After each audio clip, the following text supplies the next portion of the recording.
Após semanas de árduas negociações, os líderes dos 193 países da ONU adotaram um pacto para o futuro da humanidade. O presidente russo dizia o seguinte: estamos testemunhando o nascimento de uma nova ordem mundial mais justa. Nos últimos dias, a Organização das Nações Unidas aprovou um pacto que promete transformar o futuro de toda a humanidade. Segundo a própria ONU, este acordo, que está sendo chamado por muitos de Pacto para o Futuro, tem como objetivo unir os países de interesses em comum, como a paz mundial, a sustentabilidade e a igualdade entre os povos. Mas será que é apenas isso mesmo? Se os objetivos são tão simples e bons, então por que o presidente da Argentina, Javier Milei, por exemplo, foi totalmente contrário a esse pacto? Seria ele um passo das nações em direção ao novo tempo de esperança, ou é um disfarce para algo muito mais sombrio? Foi recentemente anunciado como um acordo global jamais visto antes. Líderes da maioria dos países reunidos na Cúpula do Futuro da Organização das Nações Unidas em Nova York, nos Estados Unidos, assinaram um documento com 56 ações para o futuro do planeta. Mas perceba que este pacto também tem como objetivo aumentar o controle global e unificar as nações, as colocando debaixo de um conjunto de regras que podem transformar a forma como nós vivemos para sempre.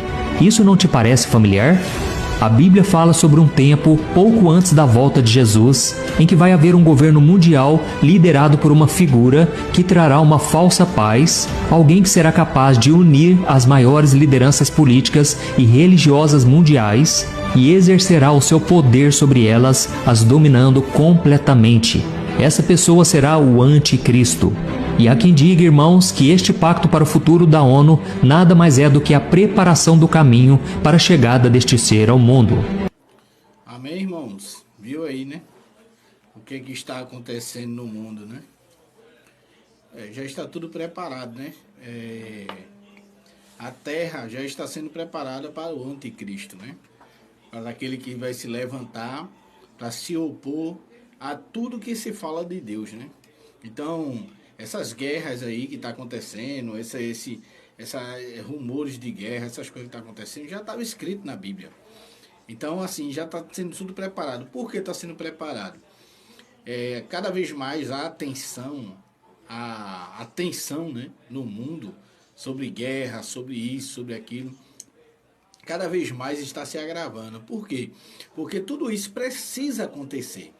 Por que precisa acontecer? Porque aí é a hora de o anticristo se levantar, né? E esse anticristo, ele vai governar o mundo e vai trazer uma falsa paz, né? Você vai ver isso lá no livro de Daniel, capítulo 7, né? Se você puder ler a sua Bíblia, livro de Daniel, capítulo 7 e 8, né? Se você ler lá, eu não vou ler porque senão o vídeo vai ficar muito longo aqui.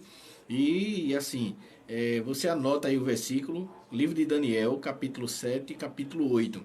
Né? Você lê o capítulo 7 todinho e o capítulo 8. Você vai ver Daniel já no Antigo Testamento, já falando, né, desse tal anticristo. Né? E a Bíblia diz que ele vai se levantar com a falsa paz no mundo. Ele irá fazer alguns sinais, ele descerá fogo do céu, né? Fará maravilhas, que enganará até alguns escolhidos, né? Pessoas que conhecem a Bíblia, que serviu a Deus, que entende da palavra, vai ver aqueles milagres que ele vai fazer, né? Mas para enganar, né? Então, se você também lê lá no livro 2 Tessalonicenses, veja o que é que diz em 2 Tessalonicenses a respeito do anticristo. 2 Tessalonicenses, né? Fica já no Novo Testamento, já quase no finalzinho, capítulo de número 2, né? Do versículo 1 até o 12. Veja o que é que diz a palavra de Deus. Ora, irmãos, rogamos-vos pela vinda do nosso Senhor Jesus Cristo e pela reunião com ele, que não vos movais facilmente do vosso entendimento, nem vos perturbeis, que por espírito, que por palavra, que por epístola, como de nós, como se o dia de Cristo estivesse perto. Ninguém de maneira alguma vos engane, porque não será assim, sem que antes venha a apostasia, né? A apostasia é as pessoas que vão negar a Jesus, né? Vão se rebeliar contra Deus, né? Vão se afastar, né? A apostasia, aí se manifeste o homem do pecado, o filho da perdição, que é justamente o anticristo, né? Ele vai vir para acabar com tudo que se chama Deus na terra, né? O versículo 4 diz assim, ó, o qual se opõe e se levanta contra tudo o que se chama Deus, ou se adora, de sorte que se assentará como Deus no templo de Deus, querendo parecer com Deus, né? Então ele vai ter tanto poder que muitos vão acreditar que vão botar ele lá no altar, né? Para muitos ele vai ser o Deus, porque ele vai operar milagre, vai operar maravilha, mas tudo isso é para enganar, né? Até os próprios crentes. Então ele vai vir com alguns sinais, maravilhas que ele vai fazer, e muitos vão começar a adorar esse anticristo, né? Mas aí ele vai começar a se opor, né? Porque ele vai se engrandecer e não vai aceitar que ninguém fale o nome de Deus a não ser ele. Então é aí que vai se manifestar o anticristo, e ele vai começar a mudar as coisas, a palavra de Deus. Ele vai começar talvez a mudar a oração, não vai mais permitir oração, vai ser a oração adorando a ele. Aí ele continua, não vos lembrais de que estas coisas vos dizia quando ainda estava convosco, né? Ele lembrando o que Jesus falava. E agora vós sabeis o que detém, para que o seu próprio tempo seja manifestado. Porque já o ministério da injustiça opera somente um que agora tem até que no meio seja retirado. Então será revelado o iníquo, a quem o Senhor desfará pelo espírito da sua boca, e aniquilará pelo resplendor da sua vinda. A esse cuja vinda é segundo a eficácia de Satanás, com todo o poder e sinais, prodígios de mentira, e com todo o engano da injustiça para os que perecem, porque não receberam o amor da verdade para se salvarem. São aqueles, né, que não acreditam em Deus, os ateus, aqueles que não chegaram a acreditar na palavra de Deus. Eles vão ser os mais enganados, né? Aí ele continua, versículo 8 diz assim, ó, e por isso Deus lhe enviará a operação do erro, para que creiam na mentira, né? Deus vai permitir, para que sejam julgados todos os que não creram a verdade, antes tiveram prazer na iniquidade, né? Preferiram viver no pecado, viver no mundo, viver no mundo, fazer o que não agrada a Deus, né? Veja o que é que diz também lá em Apocalipse capítulo 13, né? E os versículos capítulo 13 e os versículos 14 até o 18 diz assim, ó, e enganará os que habitam na terra, né? Cadê? Versículo 11 em diante, ele diz assim, ó, e vi subir da terra outra besta, e tinha 2 chifres semelhantes aos de um cordeiro, e falava como um dragão, e exerce todo o poder da primeira besta na sua presença, e faz que a terra e os que nela habitem adorem a primeira besta, cuja chaga mortal foram curada, e faz grandes sinais, de maneira que até fogo faz descer do céu e da terra, à vista dos homens.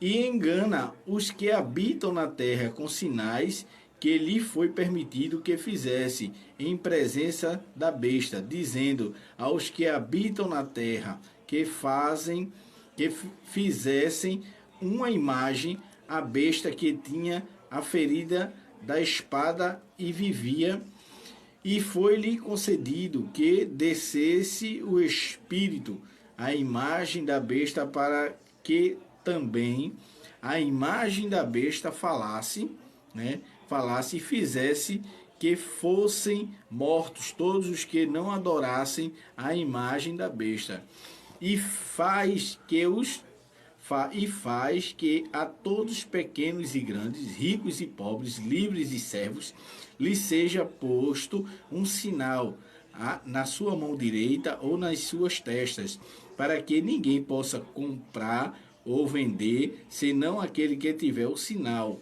né? Ou o nome da besta, ou o número do seu nome. Aqui há sabedoria. Aquele que tem entendimento, calcule o número da besta, porque o número é de um homem, e o seu número é 666. Então, ele vai se levantar. Então, o mundo já está todo preparado, né? Já está tudo preparado para ele dominar a terra. Já está sendo tudo preparado, né? Para que o anticristo ele se levante. Tudo isso que você está vendo na terra, todas essas guerras, todos esses rumores de guerra, todas essas coisas que estão acontecendo na terra, isso daí já é a preparação do anticristo, né? Já é a preparação, porque ele vai ter que se levantar, vai vir com a falsa paz. Muitos vão acreditar, muitos vão crer, porque ele vai operar sinais e maravilhas, né? E vai haver um único governo na terra. Hoje a gente tem um presidente, vou dar um exemplo aqui para você entender melhor, né? Hoje a gente tem um presidente aqui no Brasil, que se chama Luiz Inácio Lula da Silva. Ele comanda o Brasil, ele é o chefe do executivo. Mas não haverá mais Lula, haverá um homem só, que vai ser o presidente do planeta todo. Ele vai ser presidente do Brasil, dos Estados Unidos, da Rússia, da China. Ele vai comandar o planeta todo. Todas as ordens vai sair deste homem. Então ele vai ser o anticristo. Vai ser o que vai trazer a falsa paz, a falsa segurança, né? A falsa tranquilidade. E o que é que vai acontecer? Nesse meio tempo ele vai querer botar um sinal, uma marca, um chip, não sei o que é que vai ser, nas pessoas que o seguem, que o adoram, né? Mas quem lê a Bíblia de verdade, quem é o cristão de verdade, genuíno, vai identificar que aquele ali é o anticristo, então não vai adorar ele. Então ele vai começar a perseguir, ele vai começar a querer destruir essas pessoas, né? Que não adoraram, que não aceitaram a marca, o sinal da besta, né? E vão ter que passar a luta aqui na terra, perseguição, morte, né? Agora vai ser enganado muitas pessoas. Amém? Então você pode ler aí, se você quiser ler mais, você vai lá, livro de Daniel, capítulo de número 7 e 8, você vai ver que Daniel já falava do anticristo. Aí depois você vem para 2 Tessalonicenses, capítulo 2, né, do versículo 1 em diante, você vai ler ali até o versículo 12. E em Apocalipse, capítulo 13, né, do versículo 1 até o final do capítulo. Você pode ler, que você vai ver ele falando ali do anticristo, falando da vinda da besta, né? Que ele não diz o nome, ele diz que é uma besta, um dragão com chifre. E ele ali, ele não soube distinguir ali, né? Mas vamos orar, vamos buscar a Deus, porque o reino de Deus está próximo e Jesus está voltando. Amém? Fiquem todos na paz, em nome de Jesus.